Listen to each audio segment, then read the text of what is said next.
Hey, it's Luke and CJ again, and we're going to be discussing some more philosophy of music ideas. And I think we're going to sort of concentrate our efforts around a lecture series that I'm building right now for the Noetic series on Nietzsche's Birth of Tragedy.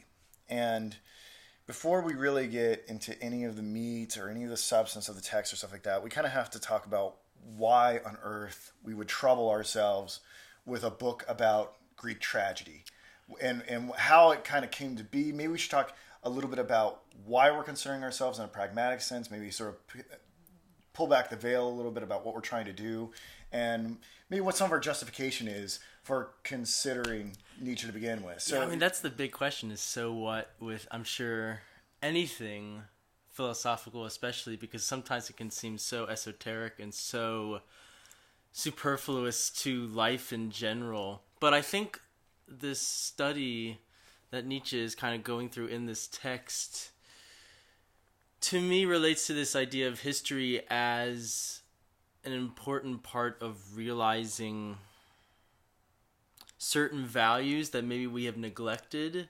Almost this idea that history, if we look back on it and can dissect it and look at its values, we can see something valuable to our own lives. And I think that's what Nietzsche is doing, at least in The Birth of Tragedy, is that he sees or notices maybe a loss in art or in music, and he's trying to find a way to bring some kind of substance back, and the way for him to articulate that is through Greek tragedy. And again, as an introduction, he uses Wagner as a kind of, this is what you guys should be doing right now, and then Birth of Tragedy is almost this, and this is what Wagner is doing right now. yeah, I think it's really interesting that you bring up this idea of this backwards glance at history, and this is going to be sort of a theme that pervades all of Nietzsche's works, is that he's going to take this sort of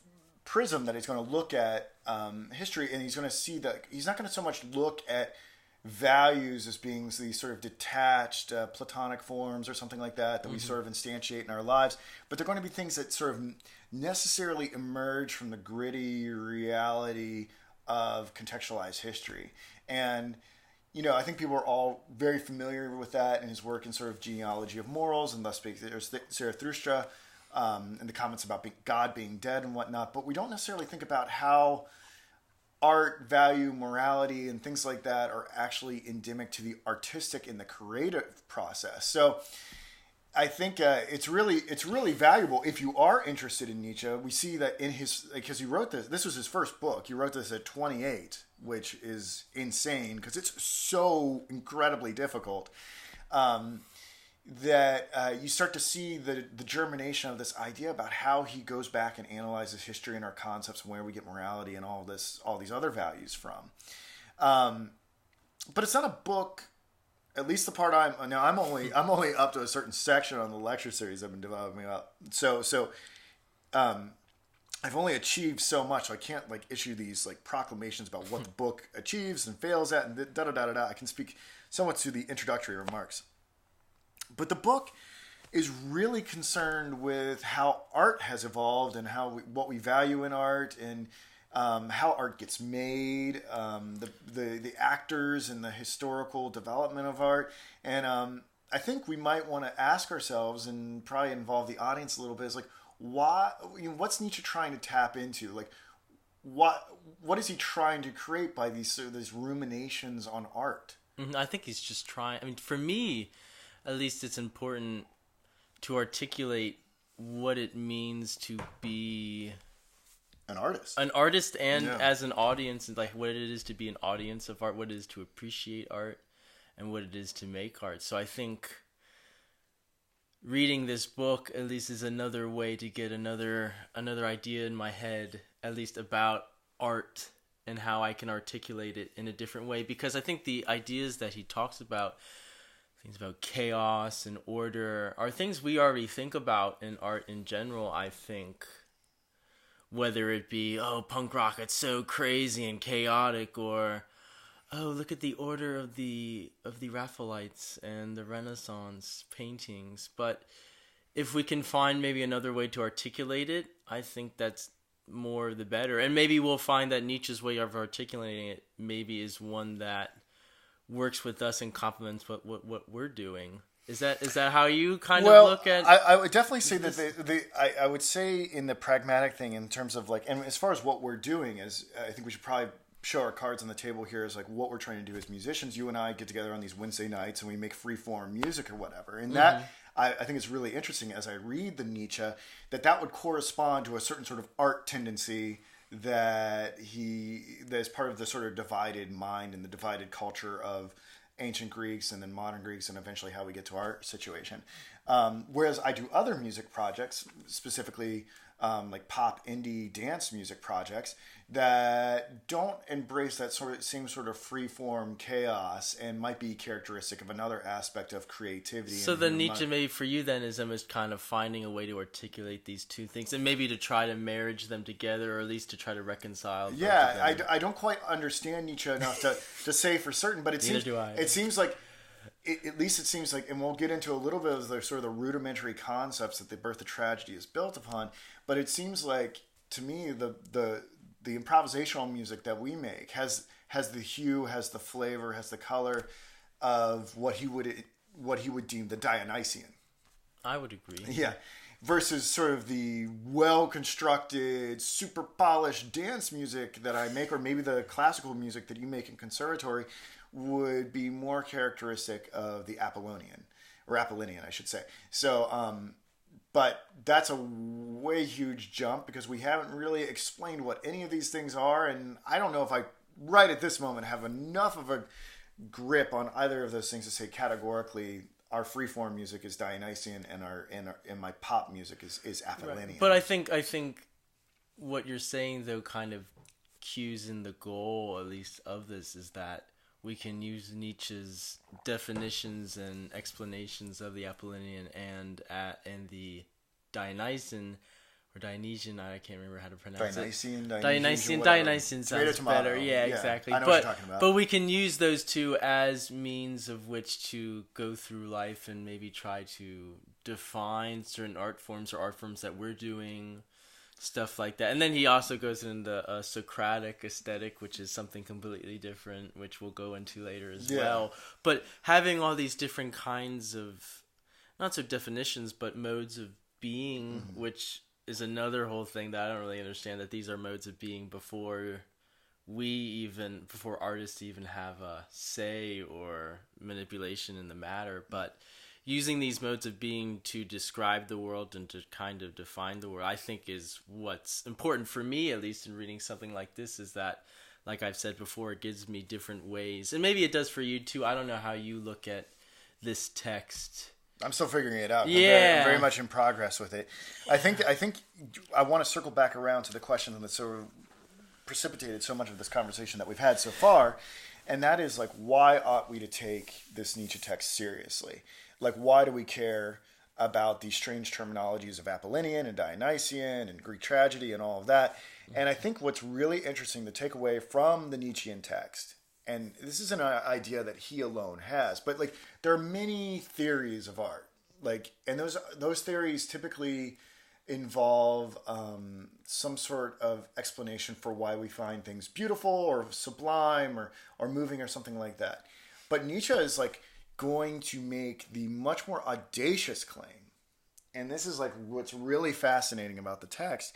He's going to make this much more audacious claim that art justifies life, right? And that's like kind of a romantic notion that you and I are probably super familiar with in the music scenes that we travel in the sense that, I mean, how many people do we know who are like willing to live and die for their art? And we know a lot of people who have mortgaged their education, their future, all these sorts of things just to make art. You know, so it's kind of taken as for granted that art somehow justifies existence, but I don't think any of us can really put words to it. So I think if anyone's listening to this podcast right now, and it's like, if someone was like, why the hell do you spend hundreds of hours working on a pop dance song when no one's even going to give you any money for it because music is so ubiquitous? Like, it seems so pointless. You making art, like you make these paintings and you do these show galleries and you make these installation pieces, and it's totally impractical. There's no taste for it here. in this society. Nobody has the money to buy these things. Like, why on earth are you committed to art? And I think Nietzsche's going to give us an explanation about how art may justify existence. But it's not, as I did some lecturing and reading today, it's not going to be how I initially thought it was. No, but that's the big thing, though, is that this text is, in a sense, a justification of art, or of, you could even say, really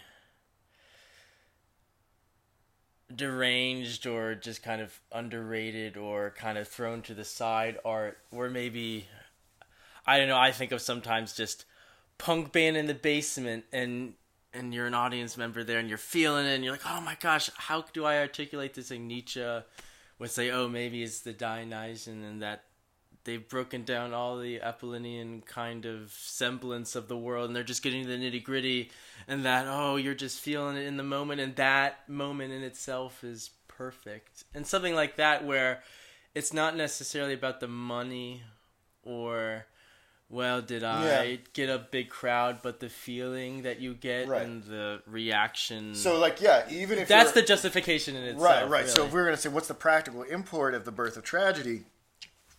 It might be the fact that if you are a struggling artist and no one buys your work and no one comes to your events and no one comes to your shows or anything like that, that, like, it still has tremendous value.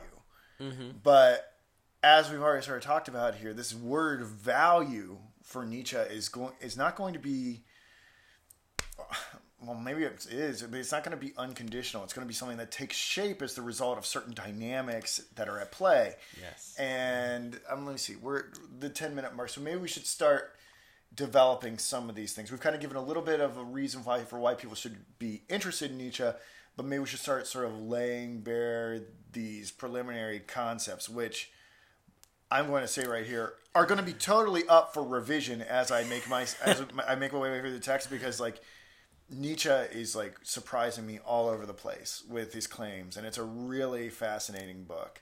So I think maybe to begin with, maybe we'll talk a little bit about the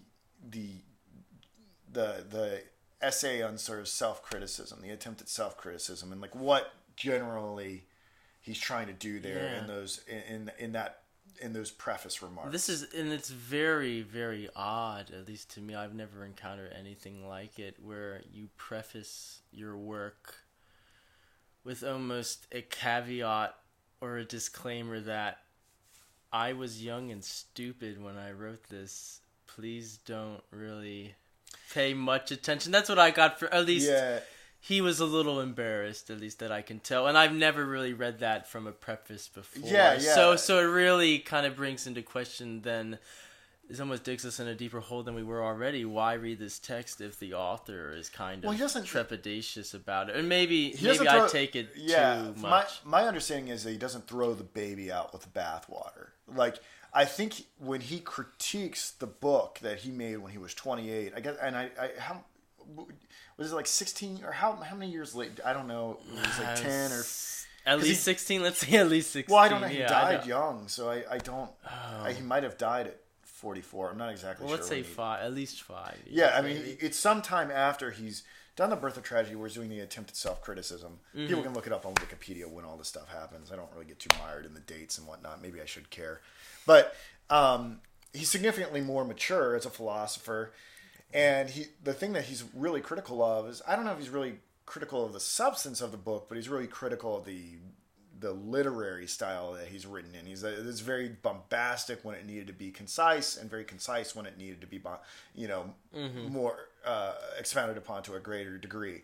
And that's sort of the way and I think maybe he had some reservations about the glorification of Wagner. Yes, I think, and of Schopenhauer too. Yeah, I think later in life he reinterpreted his relationship to those individuals. I think he completely disowned Wagner. Yeah, well, it was very interesting, at least from what little I know about it, was that he saw, I can't remember if it was a Parsifal or some opera which kind of tried to overemphasize religion, because at least I remember Parsifal very Christian themes and Yeah, almost cultish sort of following and ideas, and that Nietzsche kind of just thought, you can't. This isn't what I thought. Maybe we should say something about why Nietzsche is going to be so anti-Christian, right? If Wagner, I'm not familiar with Wagner's aesthetic development, but if he did embrace cultural Christianity or Christian ideals and sure, whatever, at least in some way. So why that's going to be sort of problematic for late Wagner. I mean, for late Nietzsche. For Nietzsche, right? It's going to be ultimately a suppression of something really important. And we're going to get to this a little bit, like what this is a suppression of is like, he thinks that Christianity is like life negating, right? That it teaches morality and temperance and deprivation and things like that, and that this is completely sort of antithetical to the stream of life and sort of like the development of the individual and how we become stronger.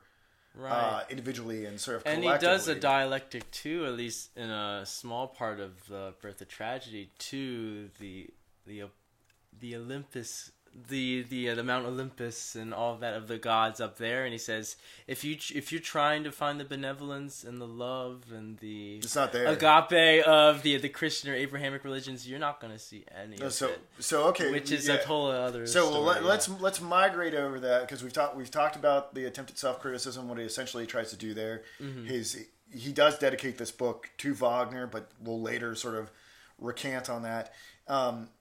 And so we're getting to the basic concepts, all right? And this is going to be super fascinating, because it's like, what the hell? Like, where is he getting this? But like, as you think about it a little bit more, I think it becomes more plausible. Right. So we got to start with the Apollinian. Right. Well, so like,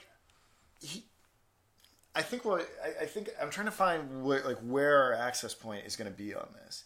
Like, he thinks that there is something really superior about the Greek tragedy, right? And he's trying to. He thought it was particularly successful he thinks that there's some parallel between the presence of Greek tragedy and the ancient Greeks and their abundance of life. So Nietzsche's going to be this philosopher of life, this affirmation of life. That's why he hates Christianity, and why he's going to be so fascinated with the early Hellenic peoples, because they have this sort of overflowing of life. And he doesn't think that it's a coincidence that Greek tragedy was occurring with those early Hellenic peoples simultaneously. He thinks that there's some connection, right? And he's trying to probe the depths of that connection. Why were they so cheerful? Why were they so strong? And how is this connected to their primary art form? And in order to do that, he's sort of got to diagnose the psyche of the early Greeks. And what's really interesting is that Nietzsche is essentially psychoanalyzing a culture.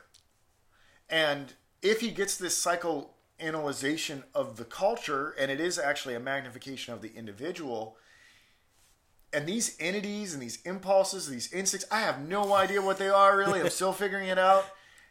They might be universal.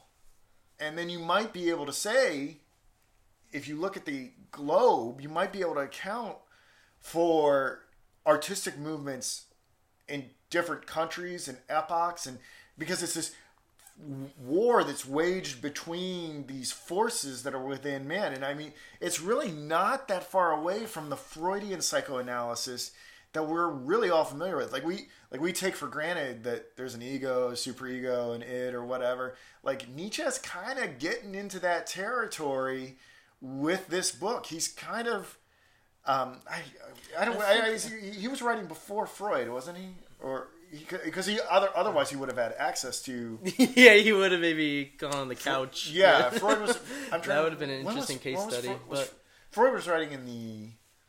Was Freud writing in the late 19th, early 20th century? Yes, because I know at least he had Mahler, or like a famous composer Mahler, talk to him, and he was at least cusp of 20th century. So he's intellectually he's anticipating Freud, right. And that's one of the craziest things I think about, or at least hard for me to wrap my head around with Birth of Tragedy is that he's not just talking about artistic modes of being. He's talking about modes of being, as in he's talking about like this. This is what the world is made up of. You don't have to be an artist to endure any of this. Like this, like this is how, or a human being for that matter, or at least that's what I get. That's what I mean, as in like he's talking about this is what happens in the world already. Well, it raises a lot of questions about what a human being is. But I do. Yeah, I guess what we're trying to say here, as we get deeper into this psychoanalysis of art, it's going, even if you're not an artist, like in the way that you and I are, and the person that painted that, even if you don't think of yourself as an artist, and if there are people listening to this who aren't artists, maybe don't appreciate art, Nietzsche's going to say that it doesn't matter. Like, these fundamental drives are still like a part of your mind. Right. Like, your mind is carved up into these impulses and drives. So let's go into these impulses. Oh Lord, man. So I mean, I guess I don't know where to start with. Where to start? Because it's like which one goes first? This is the question, right? Is which comes first? And this might be a result of cultural determination, which comes first. You know, it's kind of a... Well, what does Nietzsche say? He says the Apollinian first, correct? If I recall. I don't know. What makes you think that the Apollinian comes first? Because the way that I think about the Apollinian is that it is responsive to the Dionysian. So it seems to me that the Dionysian has to come first. Right. And when I think about human development, you know, I think about human development, humans have been around for, I mean, the date is in dispute about how long humans have been around. I've heard everything from like 70,000 years to like 300,000 years. It really, I think you got to consult the evolutionary biologists and what is like called human. Let's just say humans have been around for a long effing time. Okay. Right?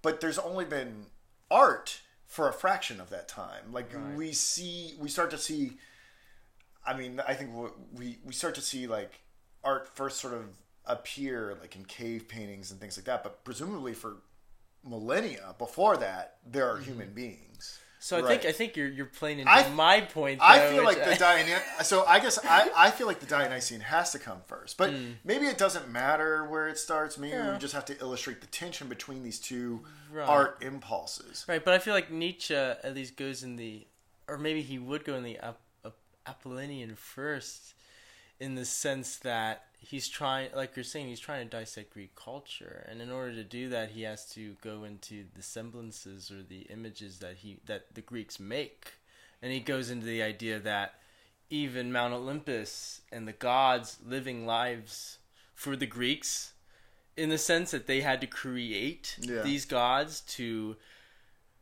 create this kind of middle ground between themselves and the will.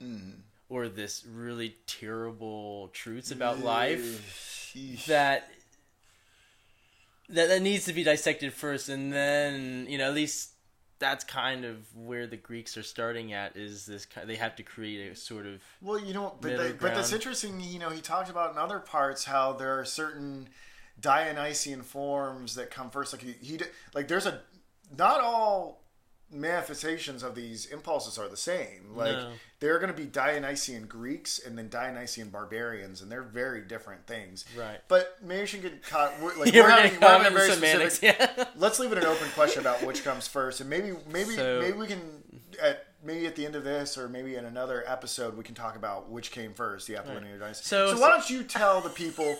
Why don't you tell people what you think the Apollinian is? And I'll try to talk about what I think the Dionysian is. And, okay. And then I'm probably going to say we're both probably going to need to update the file and do more reading and research. But, no, that's fine. So what is the Apollinian impulse for Nietzsche? So we have to know that the Apollinian is after the Greek god Apollo, and that he was a god not only of the sun but of dreams. So I think that plays in a large role, because for Nietzsche the Apollinian is semblance, its dream, is this sort of middle ground between somebody and the reality, or Dionysian, as you'll go into. But I think and maybe I'm not really giving it justice, but to me, what I got was that it is semblance and dream, that it's images, and it's getting lost in the visions of... But Nietzsche thinks that the Apollinian sort of naturally occurs within every man. Yes. Right? So, like, when we are dreaming, like, when we are in our sleep or daydreaming or whatever, like, we are tapping into some faculty, consciousness. I don't even know. Maybe it's another realm. I don't know. I don't know what to think about Nietzsche anymore after what I read today. But it is like another state, right? It is, yeah. And it's a world of, like you're saying, of images. And he typically says that when you're sort of beholden to the Apollinian, you're most likely to make art that is like image art. You're going to make, and he tells us like the plastic arts. So maybe we should clarify if you are more, maybe this is like a BuzzFeed test you can do. Are you more Apollinian or Dionysian? Yeah. If you're trying to like figure out if you are an artist, like we're musicians, this person's a painter or a sketcher or whatever they would call themselves. And what kind of art is this thing that's on the wall here? And what kind of art? Right. Because this is the really fascinating thing that Nietzsche does is he doesn't say that all art comes from the same place, which is like mind blown. Like you typically think that there's this brotherhood of artists. Oh no, he has a hierarchy, which is pretty. Crazy, So if there's this Apollinian aspect that rules and it's producing its own sort of art objects, let's enumerate what those things might be. Like sculpture. So sculpture, painting, poetry. It depends on the type of poetry. Right, not lyric poetry. Not epic. So epic poetry would be. Yeah, like Homer would be, but lyric poetry. Right, that's a totally other kind of thing. But But again, I think it is playing into images that you aren't necessarily tapping into what he calls, and what you'll go into, the imageless and the formless will of nature, that you're tapping into this dreamlike state and tapping into images and whatnot. Yeah. So whether still so vague, because every man dreams. Right. Every man is in touch, is in a way, and they're sort of using the playground of their dreams to fashion things. Right. And every way, Nietzsche kind of says, like, I think in every way, like every man is an artist, whether or not they make art or not. Mm-hmm. And this precipitates a larger conversation about who's the art for Nietzsche. Oh yeah, no, that's something that really blew my mind too. But I think maybe another way to kind of help understand this, at least for me, is almost kind of taking the idea of like Buddhists, how they believe that we live in this veil. There's this veil between us and reality. Yeah, I like how he borrows from Schopenhauer. Borrowing from Eastern Buddhism, culture. Yeah, the veil of Maya. Right? Yeah, exactly. So, to me, at least, the veil of Maya, the veil that we put, this kind of embroidered and beautiful arabesque-filled veil, is Apollinian to me. Yeah. Well, but Nietzsche says, like, so why do we? He actually gives an account. He doesn't just say, "Oh, look, we have this dream world. Everybody dreams," and that's where plastic arts originate from. They're tapping into that phantasmagorical realm. But he says, like, I don't know if you recall this, like, he says that Apollinian realm and the dreams and the making of art from that, it serves a purpose, right? And it goes back to this veil of Maya. It's this. It's doing something, and I'm leading you, and I know you know what I want you to say. I think I know. I mean, it reminds me of that famous Nietzsche quote. I can't remember if I can phrase it right, and maybe I'm going in the wrong direction, but that art is there to protect us from the truth, or to defend us from the truth, where it's just like, that makes perfect sense now, because the truth is this self-destructive...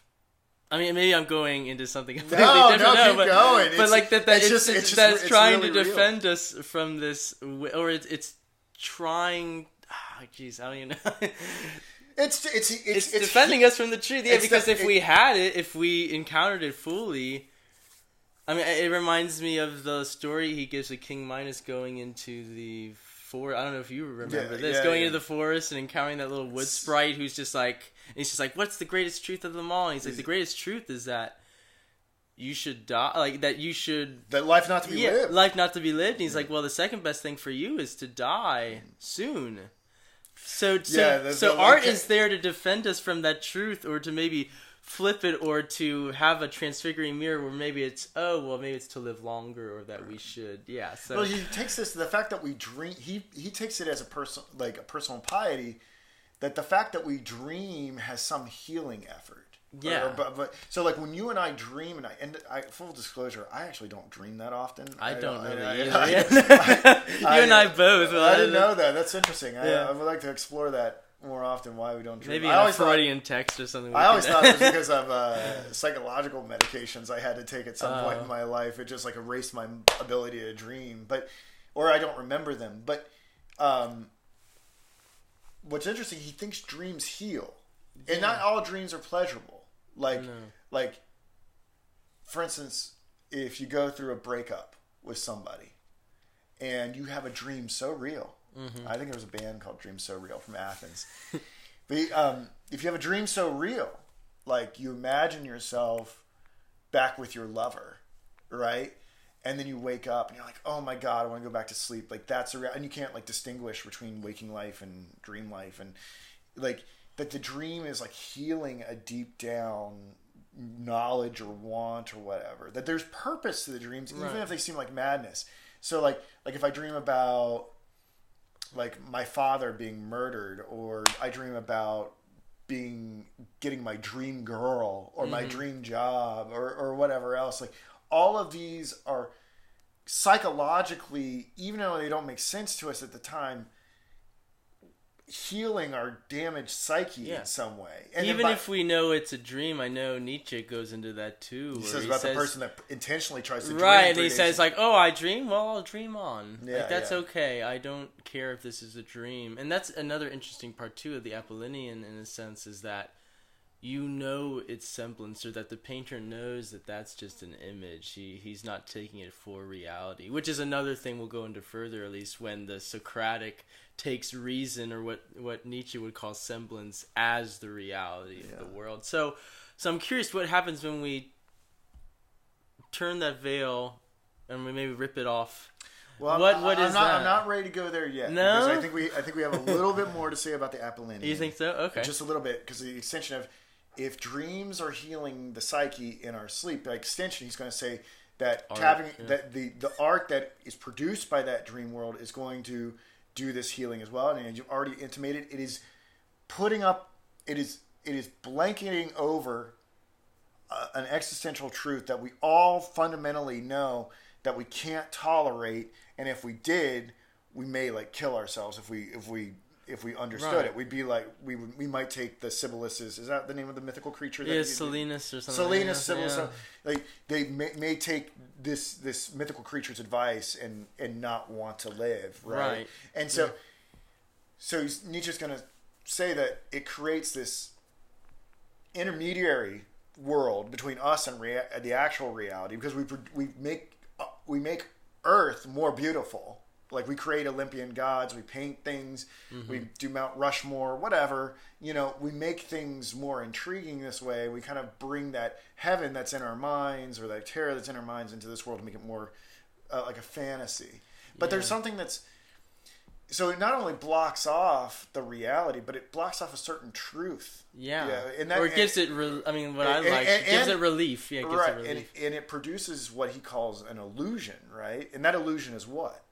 Besides the art objects being obviously inspired by an illusory place, right? It gives rise to this other illusion I'm sort of hinting at here.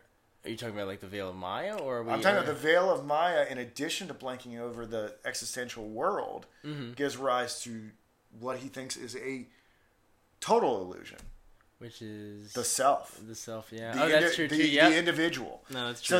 So that the Apollinian, like, by the individual being able to have distance from this existential void, in that process, they are sort of asserting themselves as subjects. And I think he says that truth, in addition to wanting to create this fantasy world that's projected out there, it also craves ethics and self-constraint and things like that, and like parameters for the individual. because the existential truth, and I'll just migrate into what I'm supposed to be talking about. We're at 35 minutes here because we took it all. We can do 40. That's fine. Yeah, it's fine. But that existential truth, right, is going to be what he calls this Dionysian truth, right? And that Dionysian truth is that fundamentally there are no individuals that like that's just a mere appearance. Like everything, all of humanity, all of nature is sort of this interconnected manifestation of, I don't know what to call it. Stuff, yeah. What do we call it? I don't know what to call it. I don't know what to call it. Of will, of nature. Because when you start talking about things like will and nature as like collective entities, like I don't know where it goes. But we'll get to that maybe in another episode. So I think I'm going to try to talk about the Dionysian a little bit. Is that ultimately it's the staring into the abyss that that there's a sort of interconnectedness and there's like no individuality, and that everyone when people, it's this, I don't know, it's a painful truth. It is. Yeah. I'm trying to understand, and I'm trying to get at here why Nietzsche thinks it's so painful, because expressions of the Dionysian for Nietzsche are going to be things like revelry and music and just drunkenness, ecstasy, intoxication, ecstasy, and things like that. There's a lot of pleasure in those things, right? Like there's a lot of pleasure in ecstasy. There's a lot of pleasure in music. But I don't think it's a formless pleasure as opposed to us having pleasure in images like in an Apollinian. Well, we're kind of going towards this kind of, at least to me, it seems almost like an anarchic sort of pleasure, which it doesn't really have.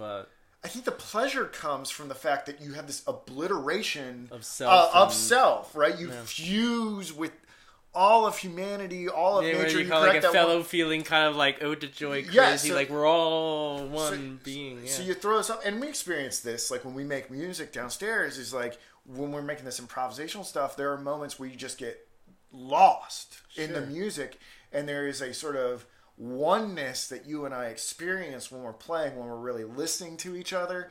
And like I think that's should be of interest to artists, that there is like this fusing of identities, and why maybe people are so pathologically addicted to music, because they experience that the primordial truth of the oneness of everything. No, I'm curious why music. I mean, maybe we didn't go into like what. So what are the mediums of the Dionysian? Well, yeah, like, it's gonna be music is one of the main ones. Right. Like, so music's going to be one of the main ones, and we talk about lyrical poetry, like that's going to be. But then again, that's all taking off of music, and Nietzsche will say like poetry is trying to like replicate. Music. So why is music so Dionysian? That I guess that'd be something I would ask myself, like why is it so Dionysian? Like when you can have orderly music like Bach or something like that. Well, makes this? Yeah, and this is interesting because he may establish a hierarchy of music. True. And I have to see. I can't answer this conclusively right now, but I think the very way that music works, in the sense that there are melodies and scales and things like that universally speak to everyone. It gets people sort of coalesce around these things and sort of tap into that notion that we're like, I don't know. I mean, think about jingles. Like, I'd like to buy the world. I'm not even going to have to pay Coca-Cola like a royalty because I just sang that. Yeah. But like when we or like any of the the philanthropic like celebrity songs like "We Are the World" or all of these things, like or even "Ode to Joy," "Ode to Joy," yeah. All these or hymns in church, like there is this sublimation of the individual because there's this common thing that everybody can rally around. Unlike with the plastic arts, you can't really surrender your individuality in the same way when you're judging a painting or a sculpture as you can when you're in the audience of a musical performance or part of the performance itself. It's when you I think that's probably why people like follow bands on tour or are so passionate about live music. Or think like EDM or any kind of like raves, where it's just like everybody they're just losing themselves and they're getting in touch with the fact that the eye is a lie. Like the I, the I, and the letter I is like totally an illusion that like puts us under constraints of willing and self-abnegation and, or maybe not abnegation, I've got to look that word up, but self-denial and morality and all these things.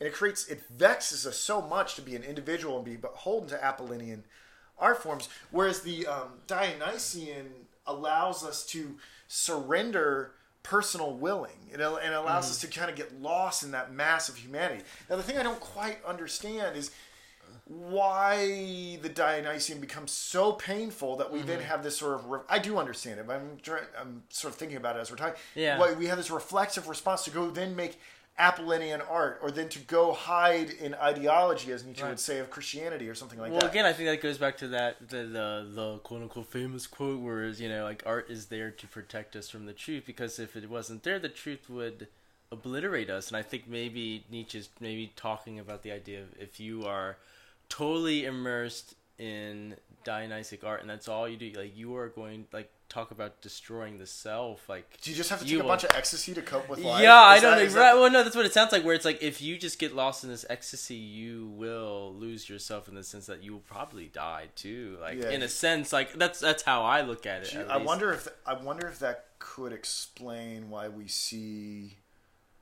I mean, think about it. I mean, think about how many suicides and drug overdoses and things like that we see amongst people who make music, right? Like 27. Yeah, I say 27. He's like 27 is the number for, like, what Kurt Cobain, Jimi Hendrix, Janis Joplin, Jeff Buckley, was he 27?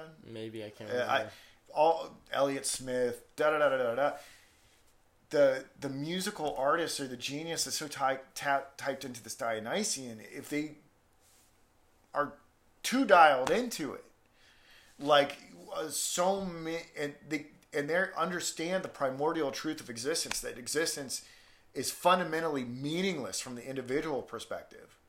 Now, I don't know if it's meaningless from an eternal perspective for Nietzsche, which is blowing my mind, because it goes back to this thing of what will and nature is and what's going on, because it may be justified in another sense, but maybe we can start to understand why musicians have such struggles with mental problems. It goes back to your idea of this text, which I didn't really look at it in a psychoanalytic way. That it is. Well, what do you think now that I'm putting it out?